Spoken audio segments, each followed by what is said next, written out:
The concert at the Wilshire Ebell Theatre in Los Angeles in January 1984 was like every concert Marvin Gaye had given in the previous year. Sold out, celebrated, the voice still doing what the voice had always done. Nobody in the building knew it was the last one. Nobody knew because nobody could have known, and also because the performance gave no indication. This is the thing about last performances. They do not announce themselves. They look like performances. They sound like performances. The people watching them experience them as what they are. An evening of music by someone very good at music. And only afterward, when the afterward arrives, do they understand that they were watching something else as well.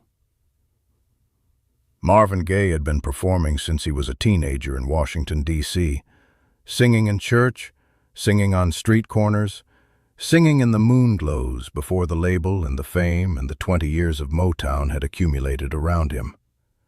He had been on stages in virtually every major city in the country, and in concert halls across Europe, and in arenas where the number of people watching made the performance feel like a different kind of event than a concert. He had been performing for 30 years. The Wilshire Ebell Theatre was one more. The Midnight Love Tour had been running since 1982. It had been one of the more successful tours of his career. The Sexual Healing album had given the shows a commercial context that the preceding decade's more difficult work had not always provided. People came to hear the Grammy-winning song and stayed for the rest of it, which was what it had always been. The people who were at the Wilshire Ebell Theatre that January evening have described it, in the accounts that survive, as a good show, as a great show by some. The voice was there. The presence was there. The specific quality that Marvin Gaye brought to a live performance, the intimacy of it, the sense that the room contained everyone he was singing to, was there. What was also there, underneath the performance, by the accounts of people who knew him well enough to look past the performance, the deterioration. The drug use had not abated. The state he was in between shows was not the state he was in on stage. The gap between those two versions of the same man had widened to a point that the people close to him were monitoring with the specific anxiety of people who have been monitoring something for a long time and have run out of ways to address it. He moved back into his parents' house on Gramercy Place shortly after the concert. The tour was over. The comeback, in the commercial and critical sense, had been accomplished. What came next was the collapse of every support structure, financial, personal, chemical, that had been holding him together across the Midnight Love period. The Wilshire Ebell Theatre sits on Wilshire Boulevard in the Hancock Park neighborhood of Los Angeles. It was built in 1927 and has hosted events across nearly a century.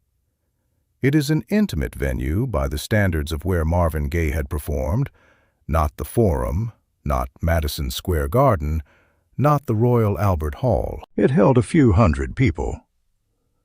Some of the people who were there have said, in the years since, that there was something different about the intimacy of the evening, that a smaller room suits certain kinds of performance, that the voice at close range does things to a listener that it cannot do from the distance of an arena. That Marvin Gaye at the Wilshire Ebell in January 1984 was Marvin Gaye the way you could not always hear him in a larger space. He performed his catalog. He performed Sexual Healing. He performed What's Going On. He performed Let's Get It On. He performed songs from early in his career that the audience knew before the audience knew they knew them, songs from the Motown years, from the duet period, from the years when he had been a commercial artist making commercial records for a commercial label and had been, even then, something beyond what the commercial framework was designed to produce. He performed his last song.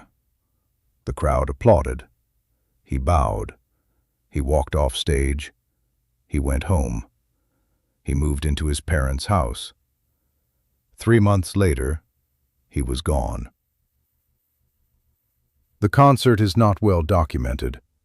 There is no widely circulated recording. The people who were there remember it the way people remember events that were not understood as significant in the moment, with the specific combination of clarity and incompleteness that characterizes the memory of something that only became important afterward. They remember the voice. They remember the intimacy of the Wilshire Ebell. They remember leaving afterward into the January Los Angeles night, the specific quality of that particular kind of evening, when you have heard something very good and are carrying it with you into the cold air. They remember all of it, and none of them knew. That is the nature of last performances. They look like performances. The voice was there until the end.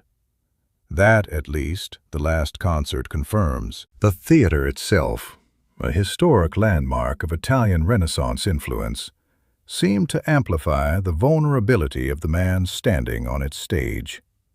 There was no pyrotechnic distraction, no massive backup ensemble to hide behind, no sprawling stage production to mask the reality of the performer. It was just Marvin and the room. He navigated the repertoire with the precision of a master craftsman, yet there was a lingering shadows in his demeanor that signaled to those sensitive enough to perceive it that the man was exhausted by the very world he had spent his life interpreting. The set list was a retrospective of a soul in constant motion, from the Motown pop perfection of his youth to the tortured revolutionary jazz inflections of his middle period, and the synthetic pulsing hope of his final resurrection. Observers note that his ability to commune with an audience remained untouched by his personal crises. He possessed a rare, almost unnerving power to make a theater of hundreds feel like a private counseling session. He didn't just sing to the crowd. He seemed to be singing to a specific, invisible version of himself, asking questions about his own journey that the songs themselves were designed to answer. The audience wasn't just consuming art. They were witnessing a final, desperate reconciliation between the performer and his past. Every note of what's going on that night resonated with the weight of someone who had lived the themes he had famously articulated over a decade prior. We often try to project a sense of finality onto last moments, searching for clues in the set list or the tone of the singer's voice, looking for the premonition of an ending that hadn't yet arrived. But the reality of January 1984, as remembered by the lucky few, was far more grounded.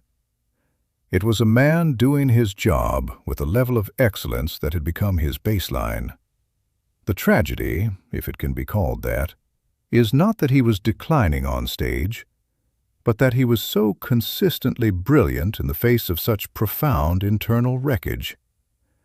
He had developed a protective shell, a professional armor that allowed him to project the warmth of a legend even while he was, in private, becoming unmoored from the structural necessities of a stable life. The move to Gramercy Place was the beginning of the end. By choosing to return to the source of his most formative trauma, his father's house, Marvin was stepping back into the crucible that had forged his temperament, his insecurities, and his eventual brilliance. He was returning to the house where the beatings happened, where the minister father ruled with an iron fist, and where the echoes of childhood terror were still vibrating in the floorboards. He likely viewed it as a homecoming or a necessity, but it was, in retrospect, the closing of a loop. The concert had been a moment of release. The return home was a descent into the claustrophobia of his origin. We must understand that the Wilshire Ebell was not merely a venue. It was the final sanctuary for his art, before he was forced back into the domestic reality that would consume him. For those few hours, he was fully sovereign. He was not a son in a troubled household. He was not a patient in a systemic crisis. He was not a casualty of his own chemistry. He was Marvin Gaye, the voice of his generation, delivering a standard that no one else could touch. That the world didn't recognize the finality of that performance is a blessing. It allowed him to finish his career not as a martyr, but as a working artist who had delivered exactly what he was supposed to deliver. The silence that followed his death transformed that performance from a concert into a relic. It is a piece of history that remains inaccessible to us, a ghost recording that exists only in the memories of those who were present. Their testimonials serve as the only archival footage we have of his final public act of love toward his listeners. They speak of a man who looked tired but sounded eternal. They speak of the way he held a note, stretching it until it seemed to encompass the entire history of his career, a final signature on a life lived in public. Marvin's legacy is often reduced to the hits or the tragedy of his murder. But the Wilshire Ebell represents the missing piece, the consistency of his talent in the shadow of his demise. He didn't go out with a whimper or a failed performance. He went out at the height of his powers, a testament to the fact that his genius was not a flickering light, but a constant, burning force. He fought until the very last song to keep the music pure, to keep the connection with his audience alive, and to keep his own humanity the centerpiece of his work. Looking back, it feels as though the entire Midnight Love period was a desperate race to complete his work, to get it all out before the inevitable collapse of his inner architecture. He was running against a clock he couldn't see, performing with a fervor that suggested he knew, at some deep, subconscious level, that the time for speaking was running out. And yet he remained a professional. He remained a conduit for joy, for politics, for passion, and for reflection. To honor that final show is to honor the resilience of the artist over the frailty of the human. It is a reminder that the songs we love were made by a man who was fighting monumental battles off stage just to be able to stand on it. When we hear his music now, we hear the joy of the Ebell performance, the triumph of the comeback, and the echo of the man who walked home on a Tuesday to face a fate that the audience, in their applause, was actively protecting him from knowing. That is the burden of the fan, to enjoy the performance while never knowing the reality of the performer's struggle. And that is the glory of the artist, to give that enjoyment, regardless of the price. The Wilshire Ebell performance remains the ultimate, quiet conclusion to one of the most tumultuous lives in the history of soul. He sang for them, they heard him, and then he left. The simplicity of it is what makes it so devastating. He didn't ask for a final salute. He didn't demand a eulogy. He didn't hint at his own departure. He simply closed the book, turned off the lights, and stepped into the dark. It is a performance that continues to live in the minds of those who saw it, a fleeting, beautiful, and final testament to the voice that defined the soul of America, now silenced, but forever echoing in the rooms he left behind. The music remains, and the man who made it is gone.